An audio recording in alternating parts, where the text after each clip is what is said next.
Hey, it's your girl Cupcake. Let's have this conversation. So, hear me out. Life is like a video game, right?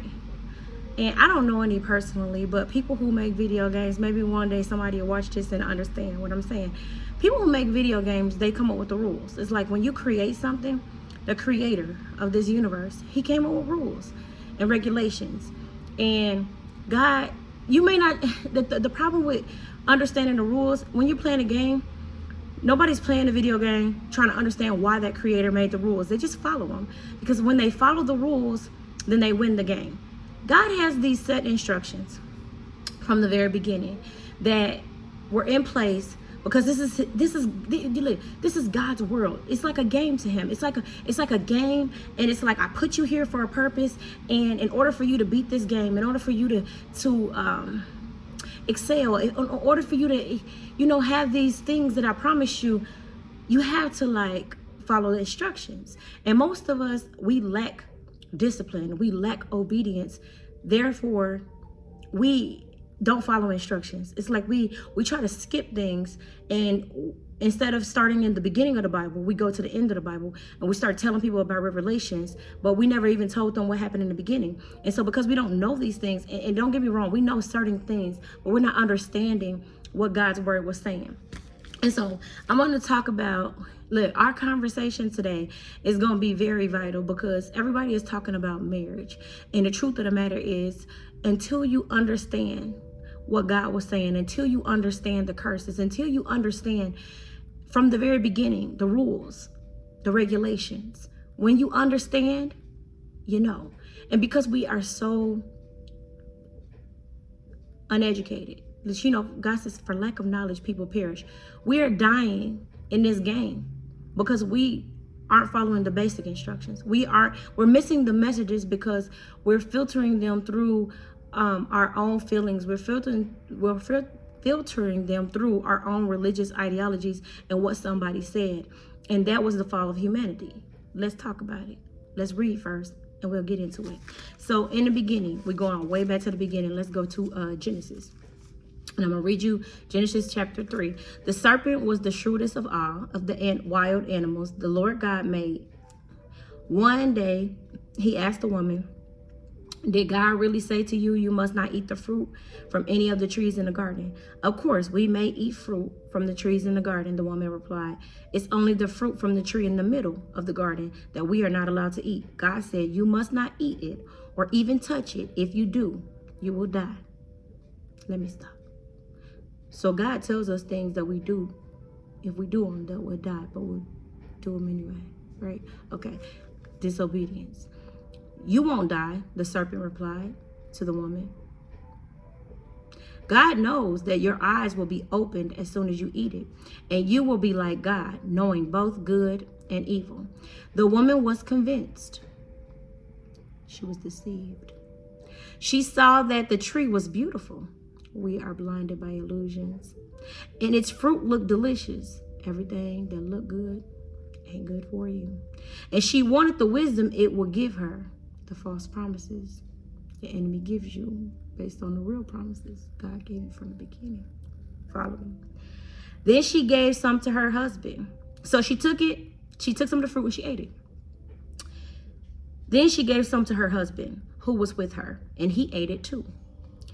At that moment, their eyes were opened, and they suddenly felt shame at their nakedness. So they sewed fig leaves together to cover themselves. So let's back it up, because I don't want to read the whole thing and then miss you. So basically, God said, don't do this, but do that. And they were so curious, and they were convinced that the enemy said, yeah, no, do this. This is going to give you better. This is going to give you. But when they did it, because they did it anyway, because they were curious, which God already knew. This is why he wrote the instructions. Duh. I knew you were going to do it. I set it up for you to do it so that you can learn your lesson. But most of the time, we do things and we don't learn our lesson, and we keep doing it over and over and over again. It's like the definition of insanity. It's like, you think you're going to get a different result? I said, don't do it. Did you learn yet? You know, it's like telling your children, don't do that. That's part of the rules. Like, regulations. So hear me.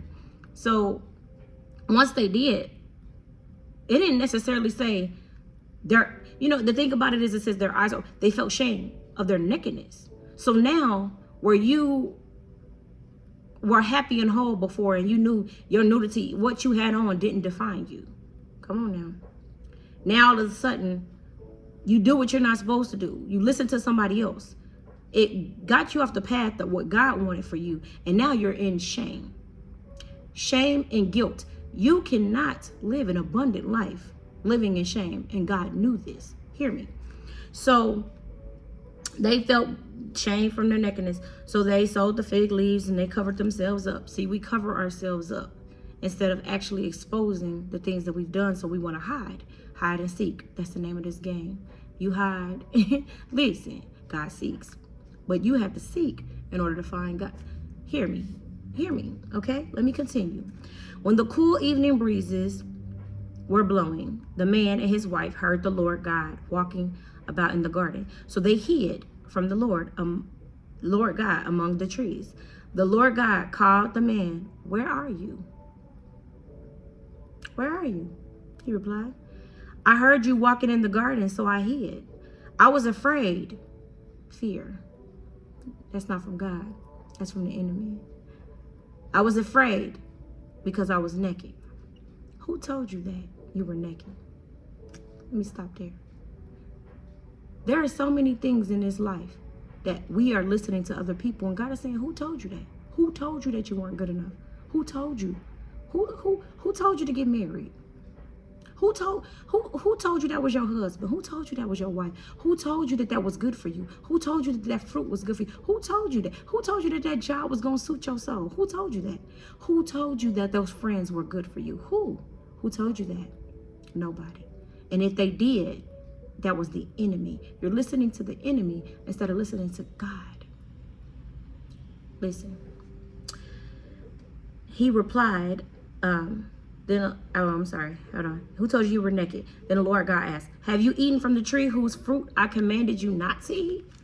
See, we're eating from rotten trees. We're so literal. We're making this a literal story. We're making this a little, these are instructions. You're eating from rotten trees. You eat rotten fruit, you're going to die. You eat the fruit that's living, you're going to live. Don't miss the message. Let's continue. The man replied, it was the woman you gave me who gave me the fruit, and I ate it. Then the Lord God asked the woman, what have you done? The serpent deceived me, she replied. That's why I ate it. Excuses. We lack so much accountability. Let's continue. Then the Lord God said to the serpent, because you have done this, you are cursed. More than all animals, domestic and wild, you will crawl on your belly, groveling in the dust as long as you live. And I will cause hostility between you and the woman, and between your offspring and her offspring. He will strike your head, and you will strike his heel. Then he said to the woman, I will sharpen the pain of your pregnancy. First of all, let's go back. Then the Lord God said to the serpent. He didn't say to Adam. He said to the serpent. This is the instructions he gave the serpent. He said, because you've done this, you're going to crawl. Which is, the enemy is where? Low, under your feet. You're going to crawl. You're going to crawl on your belly, groveling in the dust as long as you live. And I will cause hostility between you and the woman. So God created and cursed. Listen, we were cursed. See, women don't understand this. We were cursed from the very beginning, which is why we got to break the curse. We're missing the message. The curse was between us and the enemy. The enemy is after us. Why? Because women give birth. Why? Because women are wise. Why? Because women, we birth things. Without a woman, you can't birth. Sorry. And so let me continue. So he said there will be between your offspring and her offspring, I will strike your head and she will strike his heel. So we have to understand that even though we were cursed, the enemy is going to strike your head, which is your mind. He's going to be able to try to get into your mind, but you can step on him with your heel and kill him. I hope I didn't miss nobody. Keep following me. Hear me. Because it takes wisdom to understand this knowledge. Okay, so then he said to the woman, I will sharpen the pain, because he's giving everybody their instructions. He says to the woman, I will sharpen the pain of your pregnancy, and in pain you will give birth, and you will desire to control your husband, but he will rule over you. Curse.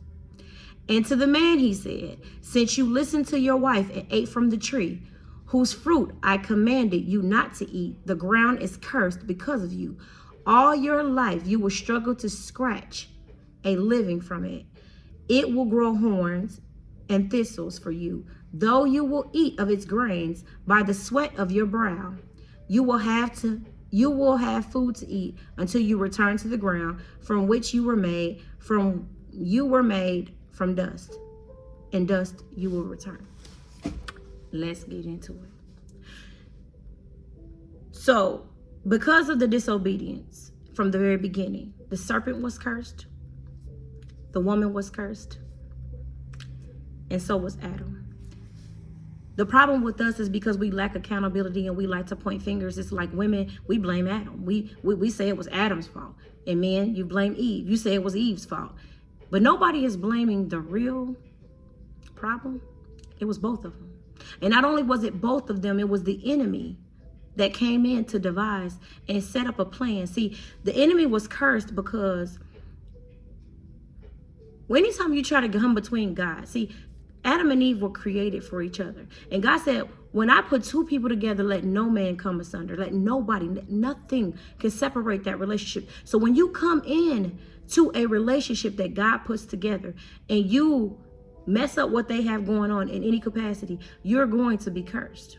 Don't miss the message. So the enemy is cursed. Everybody wants to blame the woman and the man, but nobody's taking accountability for the humanity that took place in here, because God already knew. This is why he gave us instruction. I already knew. So from the very beginning, there's a curse on women, the pain from pregnancy, the control from the husband. We're going to try to control.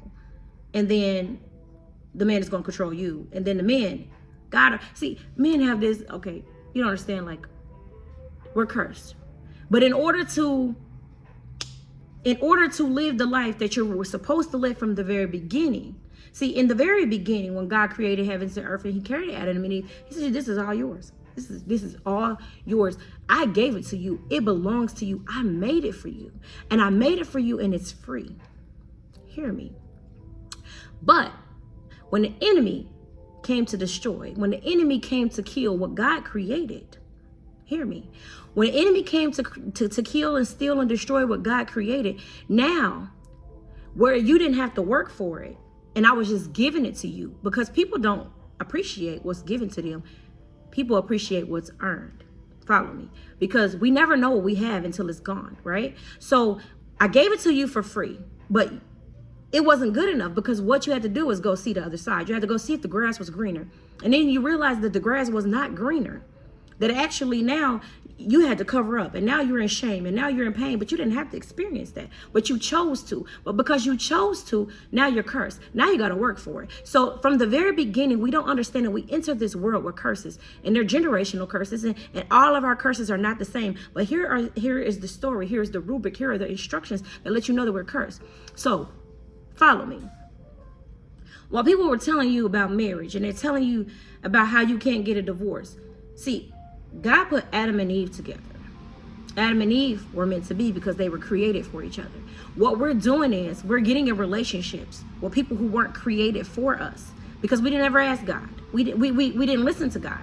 God said don't eat trees that are rotten, but we still go with people and date people who have wicked hearts, and we align them with the wicked hearts. That's not of God. God didn't say eat that tree. You're dating people and you're with the wrong people. You never asked God, was that who you were supposed to be with? But you chose that person. You decided to go to that tree. Follow me. Follow me.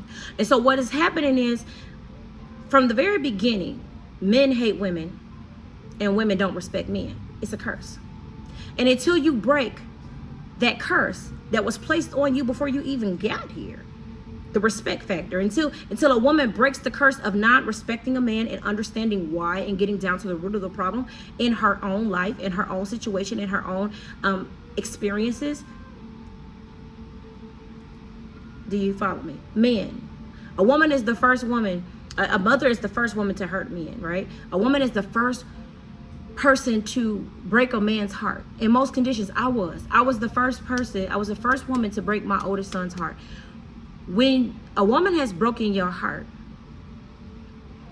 your mother, the person you love the most, you spend life hating her, but it's written. The curse is written. It was designed that way. But until you break the curse, you're going to break everybody else's heart after her. You're going to, after your mom breaks her heart, you're going to break everybody else's heart. And here's the reason why. The curse is not being broken because we're not understanding what happened from the very beginning. And if you understand one thing from Genesis, if you get one instruction from Genesis, the first and most important instruction is to listen to God. It doesn't matter what they say. It doesn't matter. See, before there was ever men, before there was ever humanity, before there was ever humans, there was spirit. So you had to learn to listen to the voice of God before you start listening to everybody else's voice. Well, we're here now, and there's been generations of humans. So now our human nature is to listen to people versus listening to God. And we tend to listen to these people who get us in these situations, and we're eating their rotten fruit, and we're sitting with them and not bearing good fruit, and we're hanging on these trees, we're dying on these trees, we're getting hung from these trees because we're listening to these people, which is why slavery started. And I can go all into that because you start listening to these people tell you that you were a slave, and so they start hanging you from their trees. It all goes back to the tree. Follow me. It all goes, everything in humanity goes back to the tree. It goes back to the root of the problem. It goes back to to growing that knowledge. Those seeds of wisdom that are in a tree. Trees last forever. And the reason why marriages aren't lasting forever, because marriage is the curse. Hear me. Oh my God. Go back and read it. Read it for yourself. Ask God for the wisdom. Marriage was the curse. Not the marriage that God put together, but the marriages that you put together. Because pastors are telling you it's better to marry than it is to burn. It's better to eat from this fruit than eat this fruit. It's better to, listen, it is the curse. It is one of the curses that have plagued our society for generations. And what the world and the serpent have done is, when people realize that they can capitalize off your pain, when people realize, and hence why slavery, they can capitalize off of your gifts. When people realize they can capitalize off of your lights, off of your energy, when people realize that they can capitalize off your divorce and your marriage, yeah, let's push that. Let's tell them to get married. Let's push marriage. You know, from the time we were little girls, all we think about, all the stories is about, is getting married. But here's the problem. Baby, we've never married ourselves. We've never married God. We've never come into covenant and agreement with God. We've never become one with God. We've never made that relationship with God to where it's like we talk about God, but are you one with Him? Do you trust Him? Are you listening to them? Are you listening to God? We are not one with Christ. So, baby, I know, listen, everybody wants, trust me, I was the same way. I was so desperate to be somebody's wife that I ran right into the arms of the person who hated me. We don't understand it. You can be a good person. Two good people can be good people, but not good for each other. Because somebody that's for you is going to bring out the best in you, and somebody that's not, they're going to bring out the worst in you. And they'll bring this person, and it's not about that person, it's just the spirit. Your spirits are not connected, they're not aligned. They're not made for each other. They conflict. It's like oil and water. They just will never mix. But we try to mix these things because we've had kids together, because we went out of order. We went out of order. And it's, everybody was always focused on, oh, you having a kid out of wedlock. Let's talk about the root of the problem. The root of the problem is we don't understand what sex is. Sex is the marriage. It is the curse. And we know that if we're tempted by these things and we have sex with people, technically you're married. Technically you are. When you have intercourse, that is the covenant agreement. Read on in Genesis where it talks about he had relations with his wife.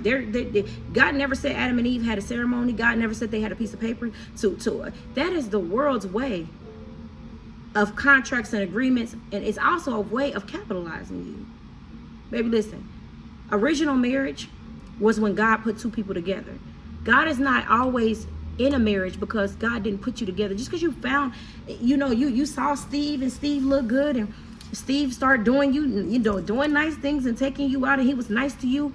And God, listen, I've learned through these experiences. So not only am I going to tell you about the word, and I'm going to tell you what God told me and how he taught me, but I'm going to give you experiences, because we think that something is good for us and we don't know how to detach and cut off that tree limb again from the very beginning. We hold on to that fruit and we allow that fruit to make us rotten.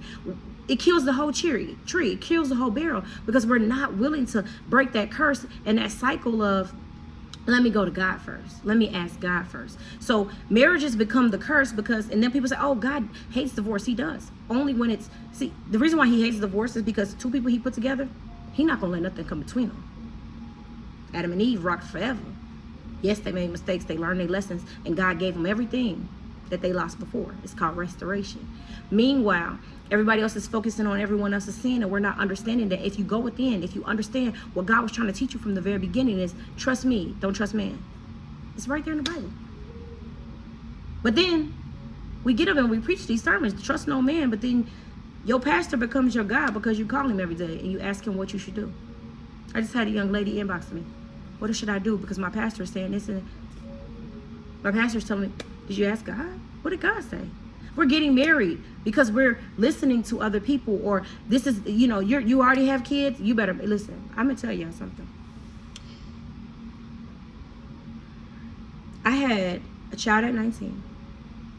Then I turned around again at at about 22, 23. Had another child. I was not married to neither one of them. And I already felt shame. I felt shame. Just like them. Like, you being naked, I felt ashamed. I was ashamed because I grew up in church and I knew better. And these were the only two people at that time that I ever had sex with. So I was left with a souvenir. But I did walk away because I knew that it didn't feel right. And everybody else was making me feel bad because I walked away, but it was like it didn't feel right. So this third time, baby, listen. I wanted to be married because I always knew I was a wife. You're a wife before he meets you. It's just like these characteristics within you. But just because you're a wife doesn't mean you're his wife, or, you can't choose for yourself. I've learned that. And so I wanted to be married so badly because, here I am with two children, like they like to say, out of wedlock, and I'm ashamed. And in order to fix this shame, in order to fix this, like they went and put those leaves on, but it didn't fix their shame. They just covered it up. Instead of like fixing the problem within me, I covered it up. And so when I started dating my ex-husband, it was like, okay, he was nice to me. He was the first person that was like really nice to me, and I didn't have to take care of him. He had his own car. He lived with his parents, but he had his own car. He had his own things, and he was nice to me. And I had never really had somebody be nice to me for real. And so just like the serpent, I was deceived. I started believing what he said. Follow me.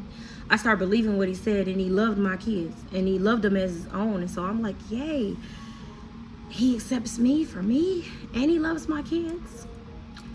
Boom.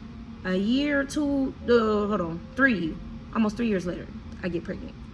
So now I'm in a situation where I not only have 2 kids, now I'm pregnant with him. This is my third baby daddy, my third sex partner, and dang, I gotta make this work. Not only did I feel that way, because the world gives you 3 strikes and you're out. The judicial system gives you 3 strikes and you're out. See, this is the way the world capitalizes off you. This is how the enemy capitalizes off you. They make you feel like you don't have another chance. You can't start again. Yes, you can. There's always an exit. Read Exodus. There's always an exit.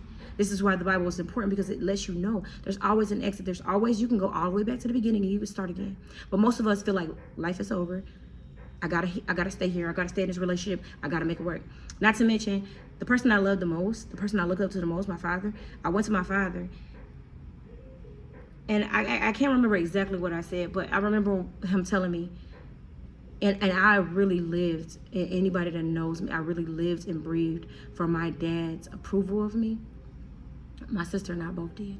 I really lived and breathed for his attention, because I lacked it, and his love and his guidance, and just wanting for him to see me and tell me how beautiful I was and stuff. So I didn't even get all emotional. So I really, even in the midst of what he was going through, and I know, my dad has a past of things that we'll talk about, but it's like, being young, parents and everything. But he still was my dad, so I looked up to him and I idolized him. And so his opinion mattered. What he said to me mattered. And I remember him telling me, he said, Kia, if you don't make this work, in a very stern voice, because he was very stern about certain things. If you don't make this work, I'm going to be pissed at you. I'm going to be so pissed at you. Because, see, when I had my first child, I already embarrassed him.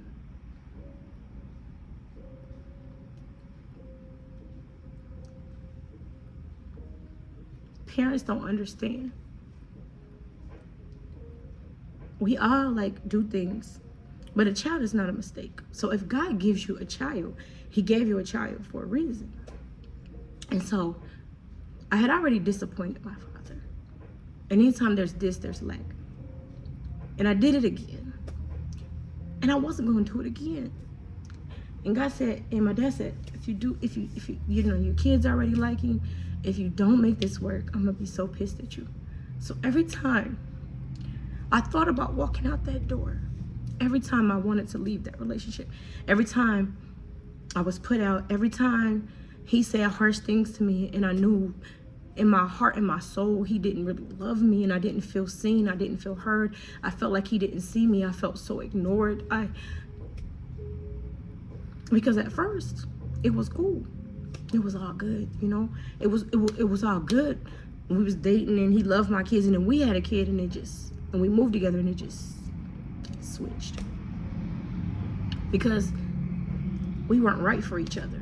But instead of listening to God, I was listening to my dad, and I was listening to people.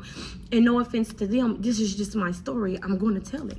And so every time I thought about those things, I thought about how mad my father would be. And then now that the truth has been revealed, now that I've gotten to Revelations, who is my, what is it to you to dictate I was miserable. So I was going to stay miserable to make you happy, to make you not be embarrassed because your children were having children. You had children. We were all older than our parents before we had kids. But we don't understand that those seeds that we plant in our children to live for us and vicariously live for us and to do the things that we want them to do, and they're going to live their own life because there's one Bible, this one Bible, okay? It has instructions, but everybody has a different path to righteousness. Everybody has a different walk. This game is not just one way. It's not like the street. It's not just one way to get to God. It's just not one way to get to where you're going. And we teach children to settle in situations based off being naked and vulnerable, and instead of just speaking up about it. So again, the marriage is the curse because we end up attaching ourselves to the very enemy because we haven't broken that curse. The very enemy. You lay next, you sleeping, that movie Sleeping with the Enemy? You sleep with the enemy and it kills you. See, God said if you eat from that tree, you're going to die. The problem with us is every time we see death in the Bible, we think of a physical death. And so we're scared of dying,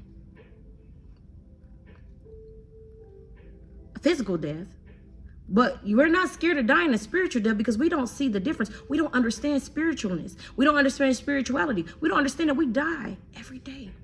When you do something that is not aligned with your soul, you die. You're not living happily. When you're miserable, listen, why need to die to go to hell? And that's the perception. Why do you need to die to go to hell when hell is right here on earth? If you're living in a place where it's desolate, you don't have anything, you're hurting, your soul is dead, it's on fire, you're already in hell, you're already burning. That's the curse. The curse is we're listening to so many people, and then you go to church and they tell you how you're supposed to be married and how you're supposed to stay married. And had I listened to those people and not listened to God and not walked away, see, we're marrying the wrong people. And the truth of the matter is we're holding hostage to other people's husbands and wives because we don't know how to let go and cut those limbs off, and we keep eating from people's fruit. See, the perception of a man and a woman is that because that person wasn't good for you, they won't be good for somebody else. Wrong. You weren't good for me because you weren't aligned with my soul's purpose. See, God wrote that thing. Right? God had it already figured out. God already knew how to make. See, when God made Eve, he made her just for Adam. He knew what Adam needed. He created Adam. God knows you. He knows what you need. He knows what you don't need. But it's for you to break the curse, to know and choose you and choose God, to know that that doesn't feel good. Because in the beginning, come on now. So they had to be, Adam and Eve had to be shamed, because otherwise they had this good world, this good life, and it wasn't good enough. We always want to see if the grass is greener on the other side. God knows that you're going to cheat. God knows that you're going to step out of your marriages and situations. And the truth of the matter is, we do these things because of curiosity, and we do these things because we lack balance, and we do these things because we live for other people. We do these things because what we are seeking we'll never find in another person. What we are seeking we will never find on somebody else's tree. What we are seeking we will never find. You have to find that within. And we're searching the world, and we're so confused from the very beginning of the curse. And until you break it, until you understand, okay, now the truth has been revealed. Now the veil is off my eyes. Now I see things for what they are. I see that this world is going to try to capitalize off my pain. I see this world is going to try to capitalize off of everything that I do. I see that this world, listen, it's no mystery. I mean, I'm a baker. As soon as you saw somebody a wedding cake, baby, listen, the cake went from $40 to $400. Capitalism at its finest. Same thing with your soul. The enemy does that to your soul. He will capitalize off of your gifts. He will capitalize off of your blessings. And he will keep you in those bad, toxic marriages where men and women hate each other, to keep you from the divine connection and the sacred union that God had intended for you from the very beginning. So when people say, oh, don't get a divorce, baby, listen, if God told you to walk away from a situation, it's because you never were supposed to be there. Stop listening to them. Listen to God. If God told you that's your husband, listen to God. If God told you that's your wife, you better listen to God. It doesn't matter where they are. See, the thing about life is we're not prepared. We think we are. The instructions is to be prepared. The instructions is to be balanced. Baby, I know you. Listen, God be like, you want to make that man a husband before I make him a man. Sit down, chill, relax. Allow me to build him, because he has certain qualities and traits that he needs before he can cover you. Hence why you're trying to control him, Eve. Any man you got to get with, and you got to tell him how to love you. You got to tell him what to do. You got to tell him how to take out the trash. You got to tell him to tell you that you're beautiful. Baby, listen, he ain't ready. He's not ready. It's a curse. And the only way he can ever get ready is when he tap into that divine masculine within him that God created him to be. See, when Eve was created for Adam, Adam was asleep. Sleep is a state of consciousness. A lot of us are awake physically, but sleep consciously. Until you wake up from the false ideologies, until you wake up from this false religion, from this world has perceived, everything you see ain't what you see. You seeing it wrong. When God created Eve, and this is why the story goes the way it is, and the way he did it was prophetic, because he wanted to show you this instructions. See, God will always give you vision, provision for the vision. I gave you, this is what I'm telling you. If you don't fit, if you're not bone and flesh of flesh with this person, don't try to make that man your husband. Don't try to make that woman your wife. They're not for you. You're trying to force something. Force causes friction. Most of us are getting married to people we can't stand. But we love you. We love it. You love everybody. Just because you love somebody, you like somebody, doesn't mean that they're for you.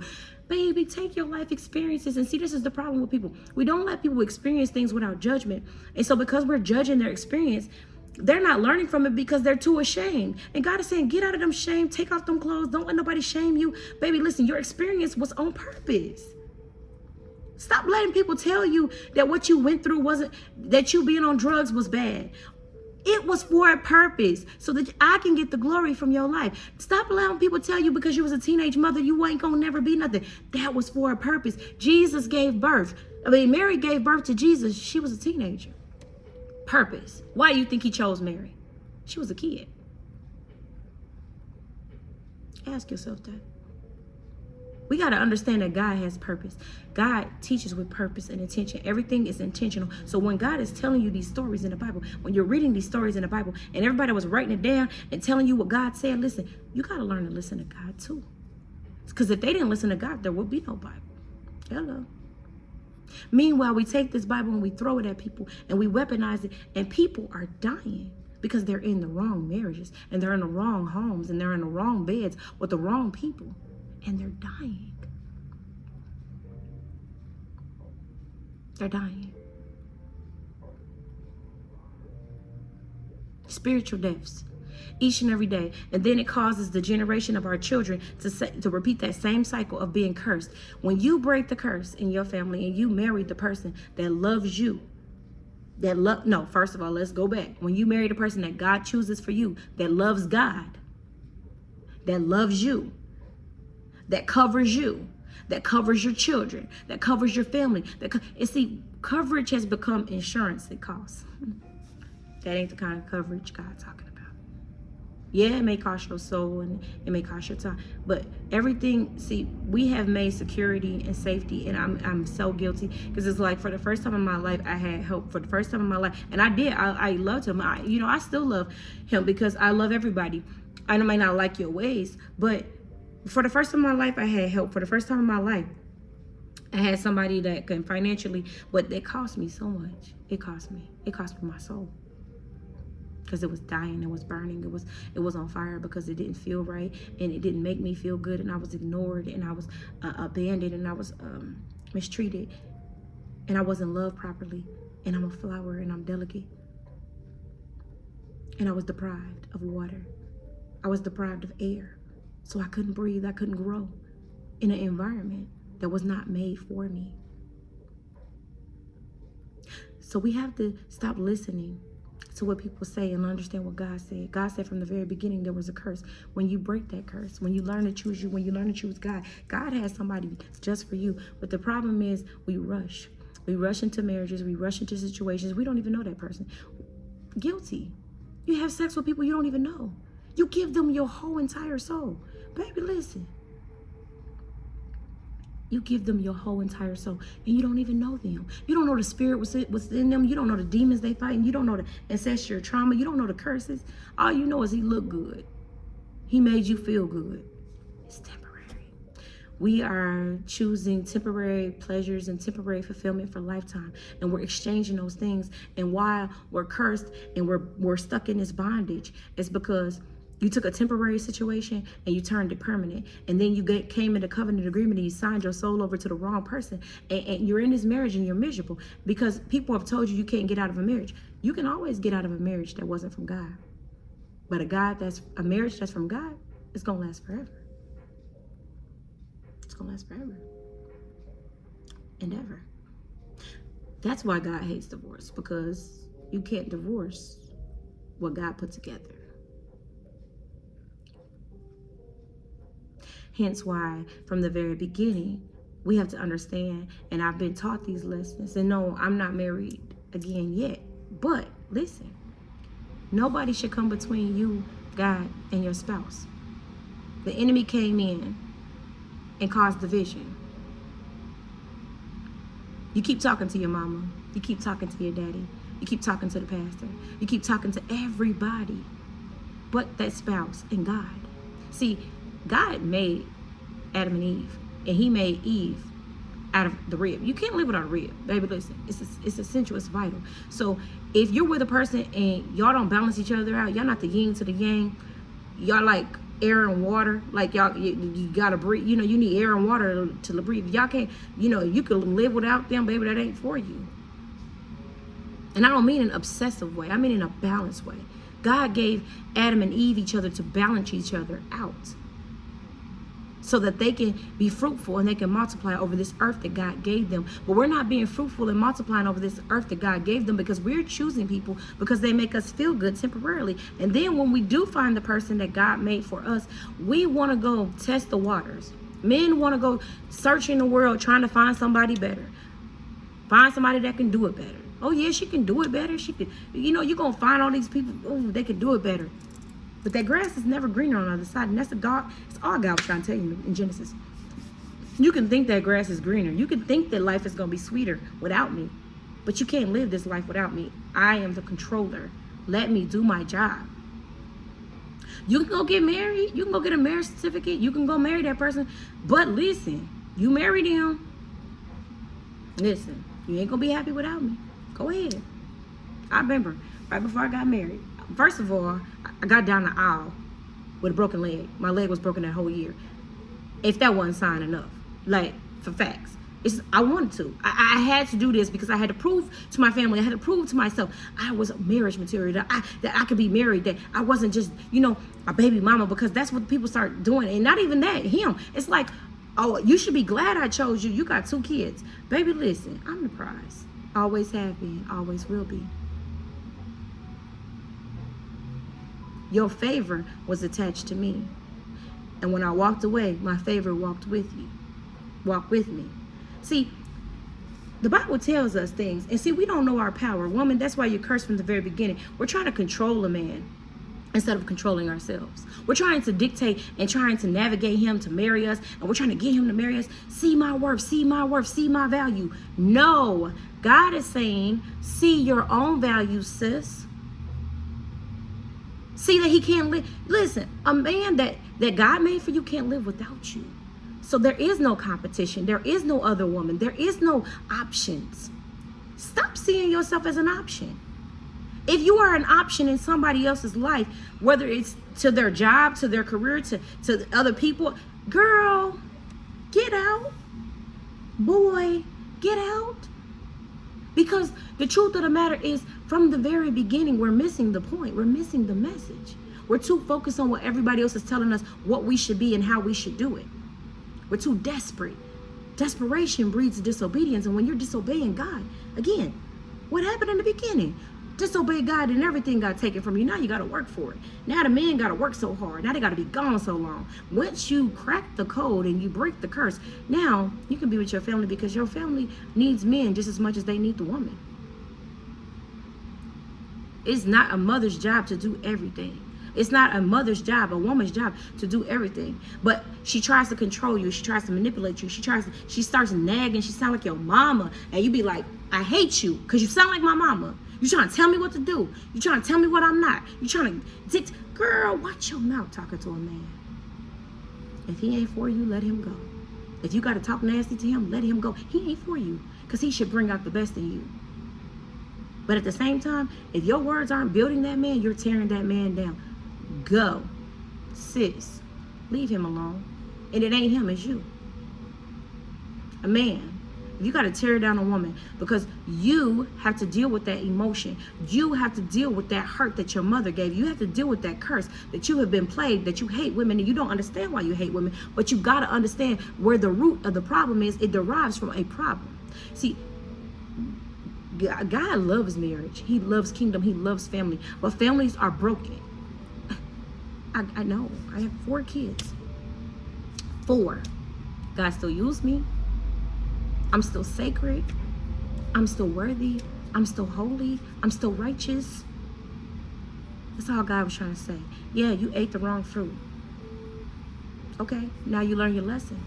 I can give you the good tree. Now you know to never go back to that tree again. Now you know to never mess with somebody that's your enemy again. Now you know, don't do it without, listen, whatever you do, listen, don't do it without me. Baby, listen, them songs be hitting. Whatever you do, don't do it without me. Whatever you doing, don't do it without me. Because when you do it without me, it's going to be wrong. When you raise those children without me, it's going to be wrong. When you go based on somebody else's instruction, you go into your parents to ask them how to parent your children and they didn't parent you right. Where's the function in that dysfunction? The same parents that you really, because you won't say it, because most people are not vulnerable. I'm saying what you want to say. I'm saying the things that you want to say. That's why Cupcake speaks. I'm saying what you aren't saying. Most of us don't even like our parents. It was never designed for you to. They were to bring you into this world and you're supposed to love them. You're supposed to love everybody. That's what God said, love everybody. You don't mean you gotta like them. Most of our parents, we don't even have nothing in common. It's almost like, how did you have me? Even my kid, how did you have me? Like, we don't have nothing in common. That's the purpose. God brought them in this world for a reason, to teach you a lesson. You're missing the message. You're missing the message. But you go to those same parents who talked crazy to you and hurt your feelings and didn't show up to your games and wasn't there for you and worked and sacrificed your childhood for men and sacrificed your childhood for women and sold you into to prostitution. You asking them same mamas and daddies how to raise your kids. Where's the function in that? There is none, but you're not understanding instruction. Break the curse. If you don't break it, nobody else will. And now your children have to deal with it, and their children. Break the curse. Marrying somebody that you don't love. A lot of us come from relationships, marriage, families where the woman is more of the man than the man. And we're lacking, again, energy. Male energy, king energy. We're lacking that. And it has nothing to do. Don't come on here talking about that has anything to do with homosexuality. Go have a seat. No, it doesn't. Because Adam and Eve were a replica of reproduction. Everybody on this earth is not to reproduce. If they were, everybody would have a baby. Everybody don't want children, and everybody can't have children. Therefore, the people who have children have a purpose to have those children. That doesn't mean they're going to raise them.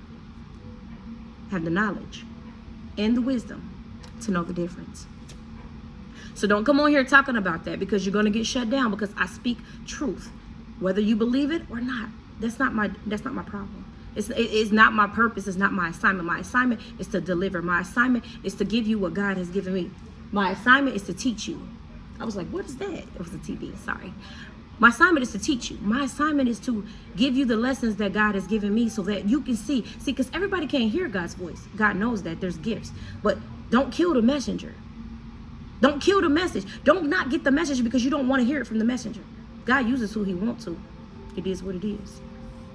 God uses who he wants to. But see, experience is the greatest teacher. And most of us, we're not understanding that, and we're hard on ourselves about experiences. You're supposed to experience that. Had you never been thirsty or hungry, you would have never known how great it is to have food. If you never have been homeless, you would have never, if you never went without, you would not know how it feels. Do you understand? So that's why most people can't understand. Like when they say, oh, you got a silver spoon, it's like you don't understand. Like I used to get ridiculed about my family and how I was raised and talked about in my own home.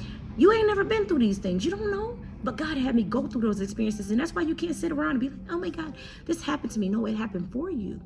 It was part of your life purpose. It was a part of that journey. But as long as you sit there and sit in it and focus on it and allow that curse. See, when God cursed the serpent, that was the illustration of the enemy is under your feet. But when you lay down, you allow that enemy to crawl over you, allow that enemy to take over you. See, God cursed that enemy so that the enemy couldn't have dominion over you. It couldn't be above you. But we idolize people and we allow these giants to come in our lives because they're your mother, they're your father, you're your family, they're somebody that you believe in, that's their pastor. You allow these giants, and don't get on here doing that either. All pastors are not called. All pastors are not chosen. It is what it is. No judgment, ain't calling no names, ain't talking about nobody. I'm telling you the unadulterated truth. I'm telling you the truth. It is what it is. But we go to these people and we ask them for their forgiveness. We go to these people and we get up in front of the church and we confess our sins to them, and they don't have a heaven or hell or a solution for your problem. They're not going to make you feel better. It's temporary. It's a temporary fix, and we pass the collection plate and we keep passing it. And tithes and offering is not money to a storehouse. Tithes and offering is your time, your talent, your gift to the world. And none of us are tithing to the right place. And we have to understand that. So that's a whole nother topic. I'm trying to stay on topic, but as it comes to me, I'm going to give it to you. And the truth of the matter is, baby, you're trying to make that man a husband before God makes him a man. And we're not willing to wait for the one. So we go searching for everybody else, and we go dating everybody else. We go looking for somebody else to fill those shoes. And the truth of the matter is, those shoes can't be filled. You will never be fulfilled if you're with the wrong person. You will never be fulfilled, first of all, without God. You will never be fulfilled with the wrong person. Never. It'll never be good enough. The sex won't be good enough. They can take you on 1,000,000 trips. It'll never be good enough. It will never. They can buy all the things. If it ain't right, it ain't never going to be right. How things start, and I had to learn this, it's the way that they end. Again, I started this marriage and it was like, oh my God, you love my kids. And they were the reason why I was getting married, because I wanted to provide them with this family. I had a 2-parent home, even though it was toxic. I wanted them to have this family, you know, and I had all these toxic and illusions of what family was. And I wanted to force, and my kids will tell you, I wanted to force family fun, family field trips, family. And he never wanted to be a part of it. And then they didn't want to be a part of it because everybody wasn't on board. And I'm just exhausting myself I am exhausting my energy trying to build this family that was never supposed to be built. Baby, listen, when there's friction, walk away. Because it caused pain. The same reason I ended up getting married was the same reason, because they were little then. Same reason why I got divorced. You didn't love my kids. You didn't love me. Let's call a spade a spade. You hate me. Because when you love somebody, love never changes. Real love. When you love somebody, even if they're not with you, and they find happiness in somebody else, you still love them. That's God's love. Even if they walk away and they did what's best for them, a part of you may be mad, but you're not going to try to destroy that person. You're not going to try to kill them. You're not going to take their power, try to take their money sources and try to hurt them and hinder them and degrade them and lie on them. Who does that? Somebody that hates you. People say love. Just like the serpent in the beginning told, that's not going to happen. Oh, like God is lying. People going to tell you that God is lying. People going to tell you that God didn't say that, but he did. He said what he said.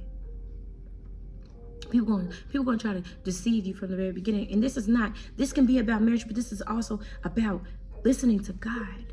When God is in it, there's no limit. We are limiting ourselves because we have put God in this box, and God is saying, take me out. You know, the jack in a box. Everything that's physical is spiritual. And you don't understand it because the creator who created it was created by God, and God gave them that idea. So everything comes from God. And we demonize and weaponize things. God created all of this. God created these things because he gave you the gift inside of you and gave you the idea. Then he gave you the resources to create it. Creators are very close to the creator. And we must stop missing the messages because God is trying to tell you, stop listening to them.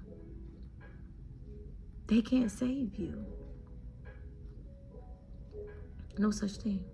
You have to save you. Stop trying to live and please everybody but God. Because then when you learn to please God, then you're pleasing yourself. You're one. You're happy. You're whole. Single. But you have these experiences and we don't know how to let people go. You know what dating's supposed to be? And this is why the dating has become sex. And we don't understand why even in the Bible they talk about all the men and women that have a lot of wives. The reason why they always talking about men in the Bible that have a lot of wives, because I had to ask God, is because I was confused. Why they got a lot of wives and you talking about submit to your own husband? Ain't that everybody husbands? Sis, ain't that everybody husband? You talking about submit? Everybody you sleep with until you break the curse and you break the soul tie is your wife. So men that's sleeping around with 20, 30, 40, 50 girls, 2, 3, 4, 5, women too. Y'all be doing it too. You married to them in God's eyes because you're connected to them. You're connected in a way you can't even see. So when they crazy, you crazy. All of these things we don't talk about.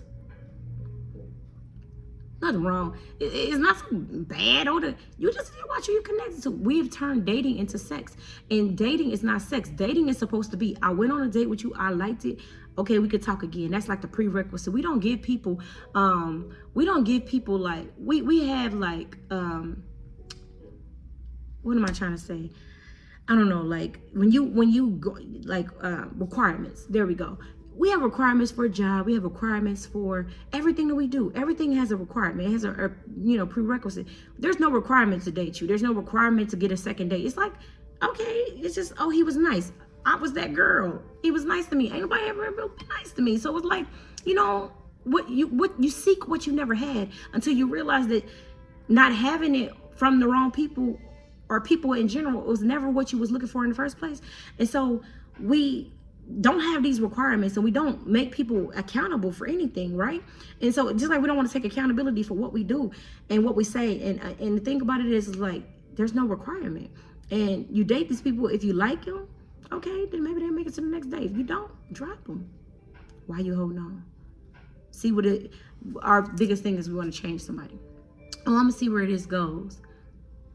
Like, we go together. Where y'all going? Where we going? Y'all go together. Where y'all going? If a person can't take you, if a man can't take you somewhere, and I ain't talking about physically, spiritually, where are y'all going? If he can't cover you, what are y'all doing?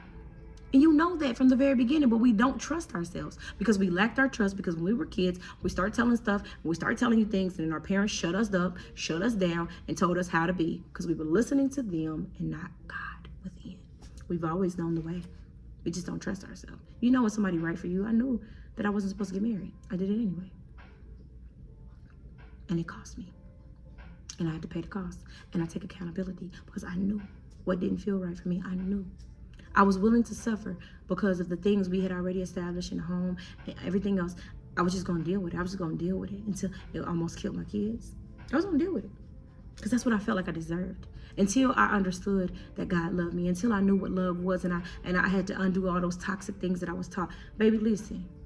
It's okay to walk away. And just because somebody's good, see, God gave me experiences. Because like I said before, I got married without ever having a dating life. I had 2 kids, never really dated. We just had kids. And even though we went together, where were we going? We weren't going anywhere. So I never had a relationship. So my first experience as a relationship really wasn't a relationship because we didn't really relate. We were together. We had things, but it was always a big piece missing, which was God. And again, that's the relationship. And so I've never really had those experiences, and I jumped into a marriage without those experiences. So after I left, God gave me all those experiences, and he taught me, you know, dating is this and dating is that. And he allowed me to be with people and talk to people temporarily. But the new me, see, you can't be the new, you can't be the old version of you in the new version of you. The new me, it used to take me a long time to let people go because I was comfortable or I just settled. And the new me is like, I'm not settling for nothing. And I met somebody that was nice. He was really, really nice to me. And it started triggering me back to where I said, you see that God would send you to say, see, the enemy knows, he knows what you like. He knows what you, so he'll send you a person that's like a carbon copy of what God wants for you. And that person will seem like they're the part, they will seem everything, but their soul and the inside, see, you don't see what's in here, God does. So that's why you got to consult with God. And when God say walk away, you got to learn how to walk away. And sometimes it's hard to walk away from somebody good because you're like, that good person. But God be like, they not good for you. I ain't say that tree didn't taste good. It's not good for you. I didn't say that woman don't look good. She ain't good for you. Baby, listen. I didn't say that it wasn't going to taste good. It's just not good for you. And then everybody goes around and tells everybody else. See, your body type is different. We all have different blood types. We have different metabolisms. If we didn't, we would all be the same size, baby. We would all be the same complexion. We would all be the same. People go around telling you what you shouldn't eat, what you should. You got to start asking God. If the vegan diet is good for you, then go vegan.